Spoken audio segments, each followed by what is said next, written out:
This is the Unit 10 test review. So we're going to start off by simplifying these radicals. So I like to use the largest perfect square method. So we need to find the largest perfect square inside of 448. So I'm going to show you this trick on the calculator.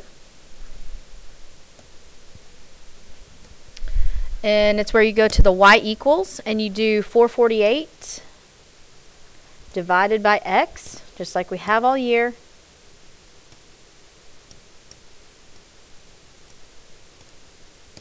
Look at our table. Then it might be helpful to make a list of your perfect squares down the side of your paper. But we are looking for the highest perfect square. So I see that 4 and 4 will work, but I'm going to go a little bit further to see if there's something higher. So if I keep going, I notice 64 and 7. I like to circle my perfect square just to remind me that that cannot stay underneath a radical. So the square root of 64 is 8. We bring it out front, and we leave 7 under the radical. 72, the largest perfect square, inside of 72 is 36. Square root of 36 is 6, so we put that on the outside, and we're left with a 2 underneath the radical. Remember, if you don't pick the largest perfect square first, you can always do it again and simplify further. On number 3, we can break 50 into 25 and 2. 25 is my perfect square, so the square root of 25 is 5, but you have to multiply it times that 6 out front. So 5 times 6 is 30, and then we're left with a 2 underneath the square root. Number 4, we can break 24 down to 4 and 6. Square root of 4 is 2 times the 7 out front, so that is 14 times the square root of 6. Number 5, one thing I never do actually, is I do not break down a perfect square. So if I see a 16 under a radical, well, I know I need to make that, that's really like saying this 3 times 4, because we know the square root of 16 is 4, so that answer is just 12. Then for multiplication, the rule is outside times outside, inside times inside, so those parentheses just show multiplication. There's nothing on the outside of these radicals except 1, so I know I can say the square root of 4 times 30 is 120. So that we can break down into 4 and 30, so that's going to be 2 root 30 simplified. Then I just realized, after I had already worked the problem, that that square root of 4 is a perfect square. So I could have changed that to 2 from the beginning, and then 2 times the square root of 30 is just 2 root 30. So either way, you get the correct answer. On number 7, we have to distribute. So anytime we distribute, we have to do the outside times outside, inside times inside, but there's no outsides in these cases, so that's going to be the square root of 24 plus the square root of 36. Now, before you can add, you have to have like radicals, so you have to simplify first to see if you're going to get like radicals. So that's going to be 4 and 6, so that's going to be 2 root 6 when you simplify it. Plus, well, the 36 is a perfect square, so that simplifies to 6, so you have to leave 2 root 6 plus 6 like it is, because those are not like radicals. Then on number 8, we have to double distribute. So we have to do 2 root 6 times root 3. So that's going to be 2 root 18. Then we do 2 root 6 times 2 root 3. So that's going to be plus 4 root 18. Then we've got to do our second distribution. So I like to go underneath.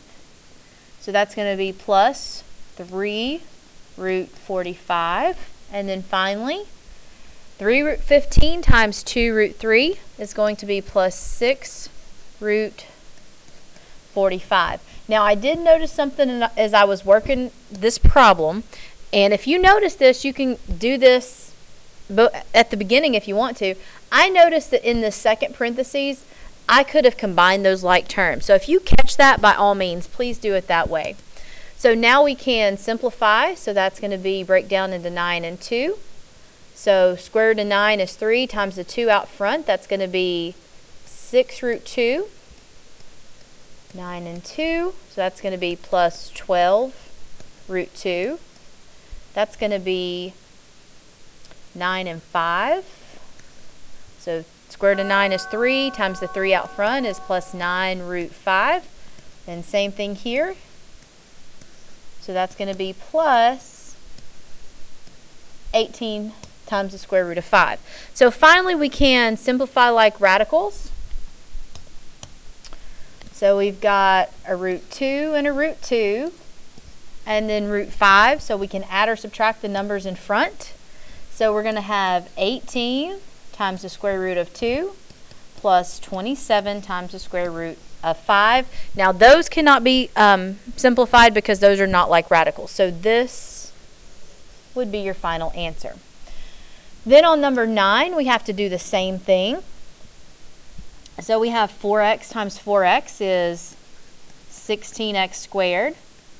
4x times square root of 2 is just going to be plus 4x times the square root of 2. Now I'm going to come for my second distribution, and we have minus 4x root 2. And then finally, negative root 2 times positive root 2. We know that's going to be a minus. And if we use our trick that square root of 2 times square root of 2 is just a 2. So the two middle terms cancel out, and we end up with 16x squared minus 2. Now this next problem, you can work your way from the inside out, or if you're really, really good at the calculator, you can also put it in there. So the first thing we have to do is we have to simplify that square root of 25. So we have x equals, and I'm going to go ahead and also simplify that. So we have 4, then we have a bracket, and then 4 times 9 plus 5. And then we still have to work from the inside out. So the next step, and I'm going to have to move over here. The next step would be 4 times the 4 inside the parentheses times 14. So then we have 4 times 14. So that's going to be 4 times 56. And then that final answer is going to be 224. So that's the answer for number 10. Then for number 11, I'm not going to write them out, but you definitely want to write them out on your paper. Describe the steps you would follow to simplify the expression. And anytime you're multiplying, you want to do outside times outside, inside times inside, and then simplify. So outside times outside would be 12. Inside times inside would be 6 times 7 is 42. Now you might want to check 42 in your calculator, but I can tell you it does not have a perfect square on the inside, so that would be the answer. Okay, now we're getting into dividing. Whenever you are dividing, there's several ways you can do these problems. So just because you do it a different way doesn't mean you're not doing it correctly. You just need to check your answer. But anything, I always like to try to simplify first, because the same rule applies for division as it does for multiplying. If you have things outside the radical, they can be simplified, and if you have things underneath the radical, they can also be simplified. So because 110 and 11 are both under the radical, and they can simplify to 10, number 12 just simplifies to square root of 10. Now on number 13, the first thing I notice is that 8 and 3 will not reduce. So I know I'm going to have to get that square root of 3 out of the denominator, so I'm going to multiply by the special 1, or that's what I call it. So that's going to give us the square root of 24 on top, divided by the square root of 3 times the square root of 3 is just 3. Now don't forget that you still have to look, anytime you have a radical left, you have to look for those perfect squares. So that could be broken up into 4 times 6. So we end up with 2 root 6 divided by 3 as our final answer. Just to show you a different way it could have been done, if you would have noticed back here that you needed to break that up into 4 and 2 and simplify the square root of 8, you could have also done that too, but you would still end up with the same answer. Now with number 14, we need to break up the 32. So that will break up into 16 times 2. So that's going to be 4 root 2. divided by 2. Now this is where our rule of if they're on the outside, they can reduce. So this would end up being 2 times the square root of 2. On number 15, those are both underneath the radical. So we can go ahead and we can simplify those. So I'm going to come over here to my calculator. So if you do 25 divided by 225, and then math, enter, you can reduce that to 1 over 9. So I'm going to reduce that to the square root of 1 over the square root of 9. Well, those are both perfect squares. And what was in there were also perfect squares, but I just didn't recognize the 225. So that's the square root of 1 is 1. The square root of 9 is 3. So the answer would be 1/3. Number 16, there's nothing you can do to simplify this the way it is except for the fact that you have to get rid of your radical under the in the denominator, and we have to use a conjugate. So this is very similar to what we did up here on the top, except the conjugate is what you have to use if you have a binomial in your denominator, and you get your special one by changing the sign of whatever's in the denominator. I also like to put parentheses around because on top we're going to have to distribute, and in the denominator you're going to have to double distribute or FOIL. So 6 times 8 is 48. Then it's going to be minus 6 root 3. Then in the denominator we're going to have to FOIL or double distribute. So we have 8 times 8 is 64. 8 times negative root 3 is minus 8 root 3. Then we have root 3 times 8, which is plus 8 root 3. Then finally, root 3 times negative root 3 is just minus 3. So we're going to leave our top the same right now. 48 minus 6 root 3 divided by, these middle terms cancel out, and then 64 minus 3 is 61. And that is our answer. One thing that you do have to check for and be careful whenever you have an answer that looks like this is you have to check and make sure those 3 numbers are not divisible by the same thing, or you can't reduce those 3 numbers. You cannot in this particular case. Number 17, we are adding.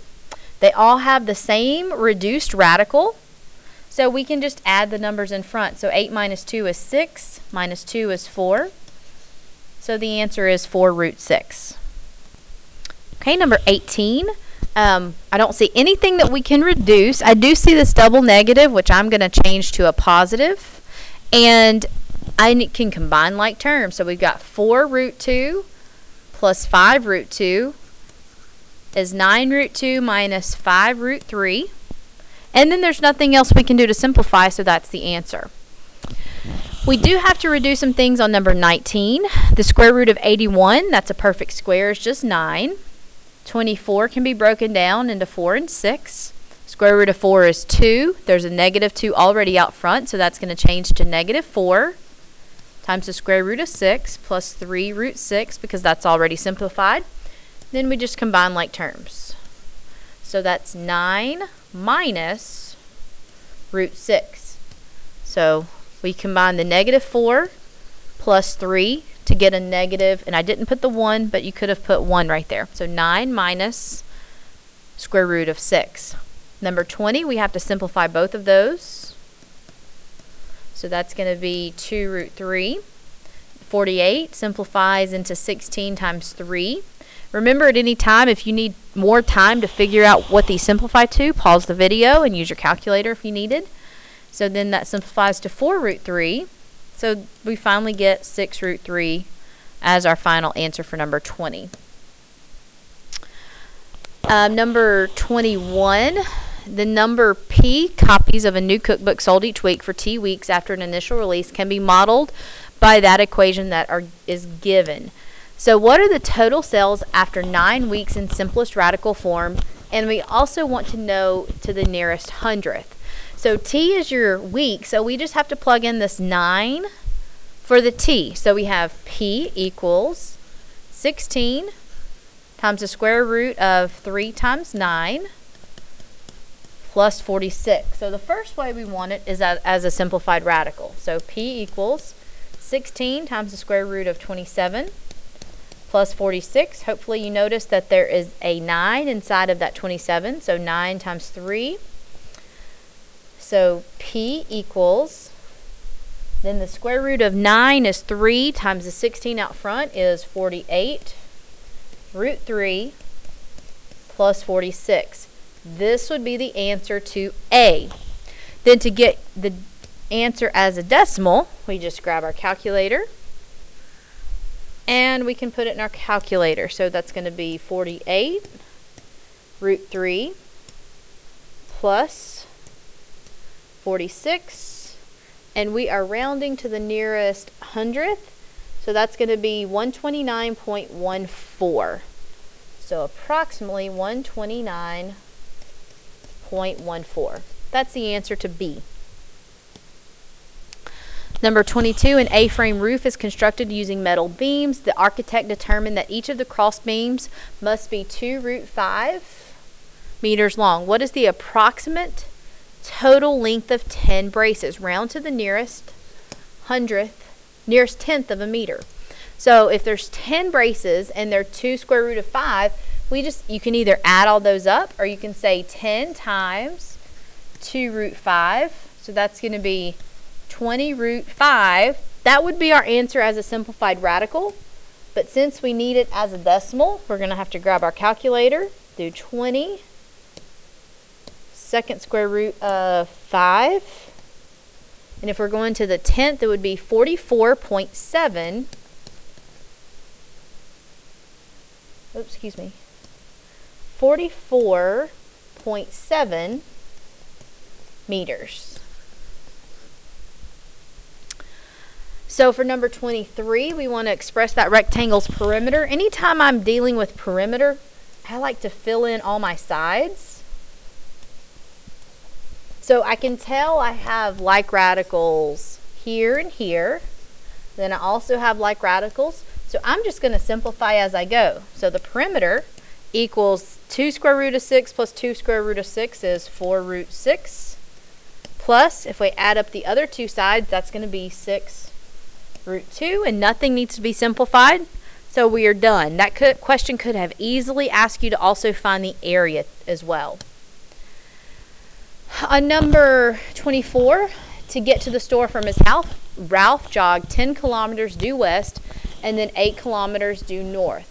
On the way back home, he cut across a field, taking the shortest possible route. How far did he jog on the round trip? And it says, an underlined round trip. So we might want to draw a picture. So he jogged 10 kilometers due west and then 8 kilometers. Let me start in a different. So 8 kilometers west, and then, well, I'll get it right in a second, 10 kilometers west, and then 8 kilometers north. Then it says he cut across a field to get back where he started. So we want to figure out how much all of that was. So we need to do Pythagorean theorem. So we have 8 squared plus 10 squared equals, and I'm just going to call that x squared. So 64 plus 100 equals x squared. X squared equals 164. So x equals the square root of 164. So I'm going to grab my calculator, go to y equals 164 divided by x. Look at the table. So 4 and 41. So I'm going to break that down into 4 and 41. So x as a simplified radical is 2 root 41. So that is 2 root 41. And then if we want the round trip, we just have to add all those up. So when you're adding up, you can do 10 plus 8 is 18. And then you can't actually combine the 2 root 41, but you do have to add it to the end. Plus 2 root 41. So this is our answer as a simplified radical. And then to get the other way, we have 18 plus 2 root 41, which is 30.81 and it says kilometers.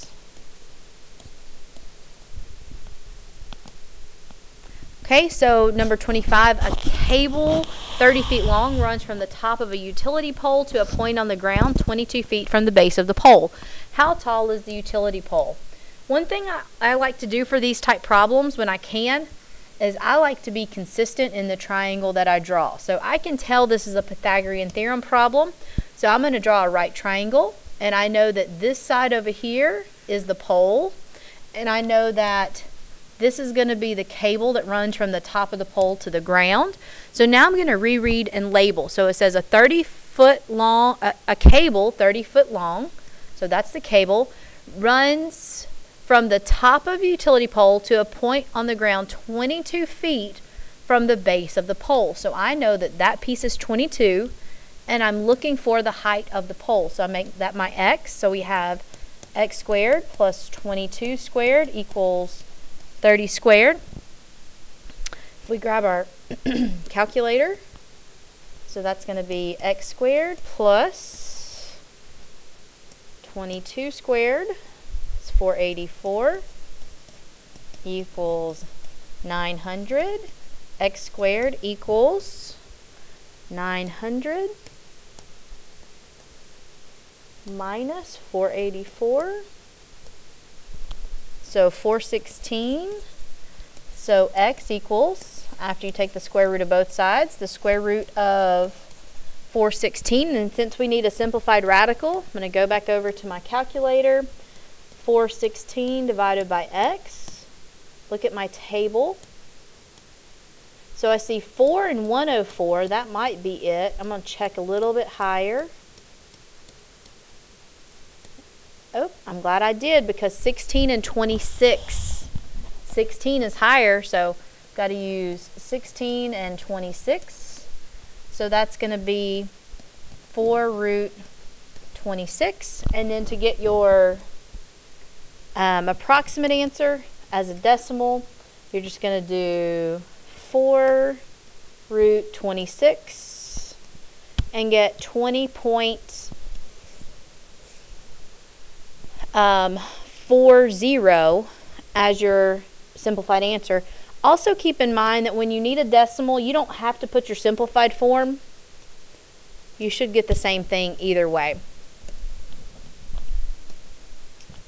Okay, for number 26, we need to find the quotient. So on top, hopefully you recognize for that trinomial that you have to factor it. So this is easy factoring, shortcut. Two numbers that will add to give you -5 would be -8 and 3. So that's going to break down into k minus 8 times k plus 3 over k minus 8. Remember, anything that's the same on top can be reduced. So the answer would be k plus 3 to number 26. Okay, number 27, we have to graph. Remember, it has to be in slope-intercept form before we can graph. So we have to solve.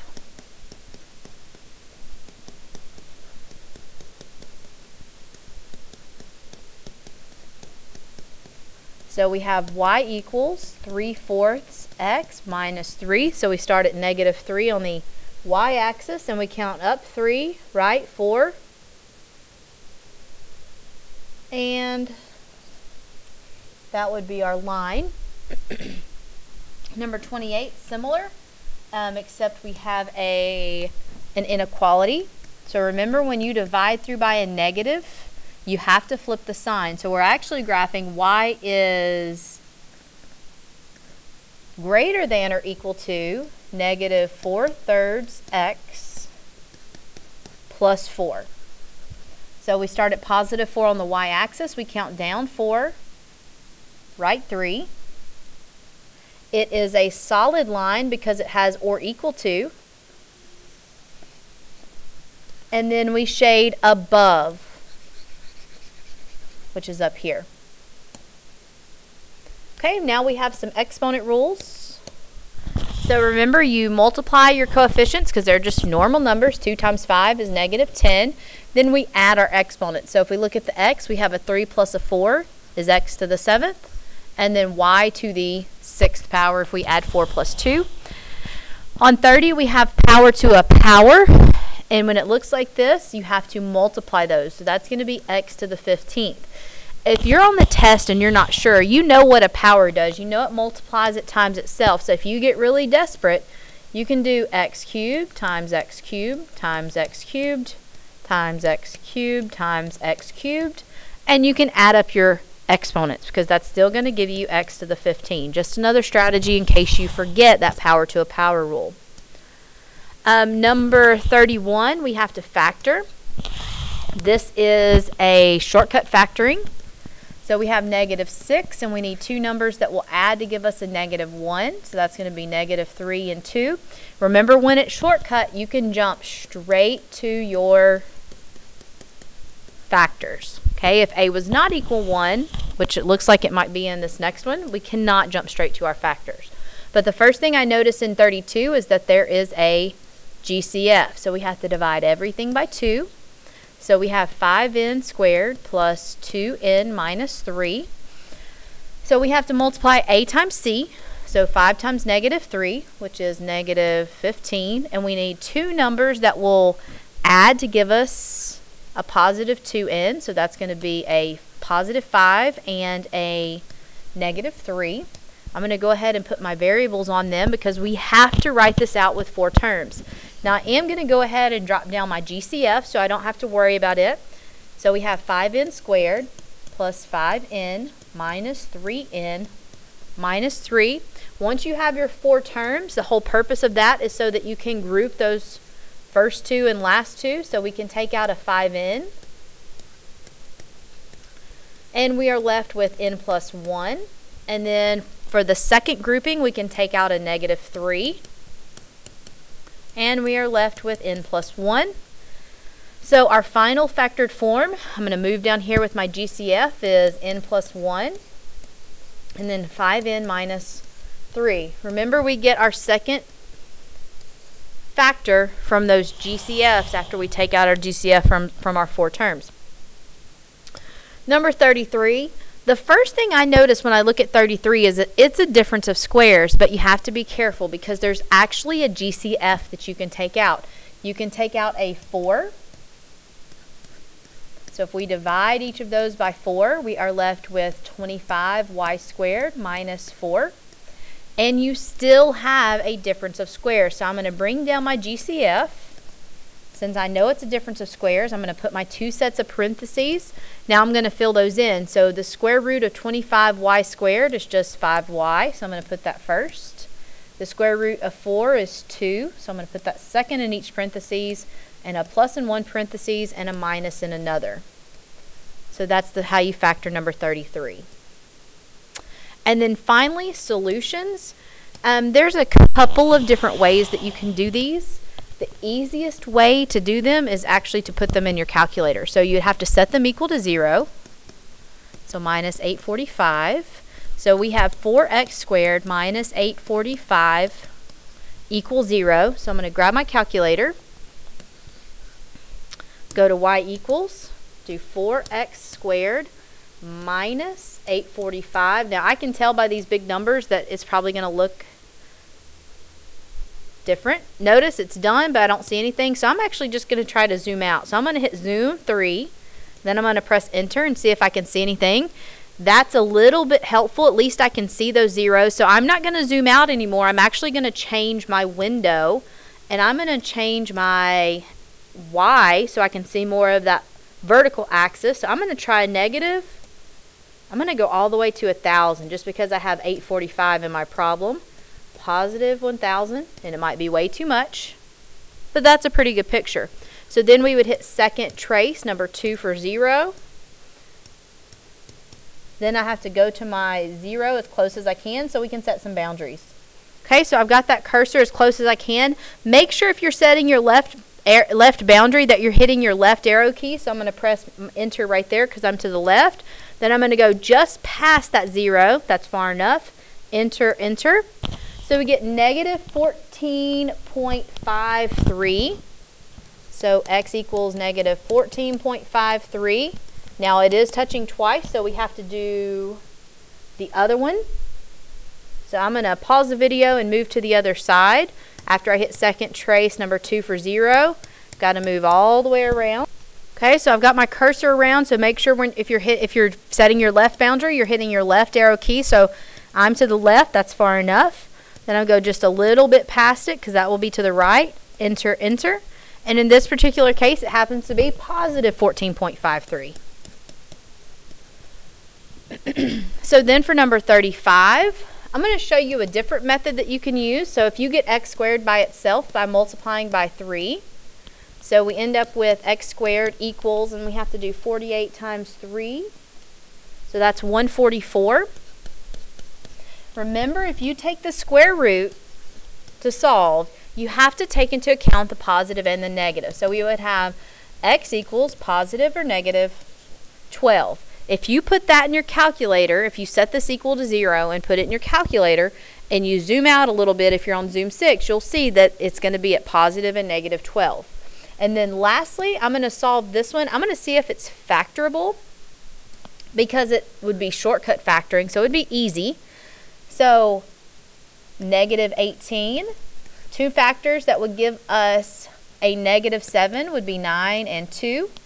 So we would have x minus 9 times x plus 2. Those both equal 0. So x minus 9 equals 0.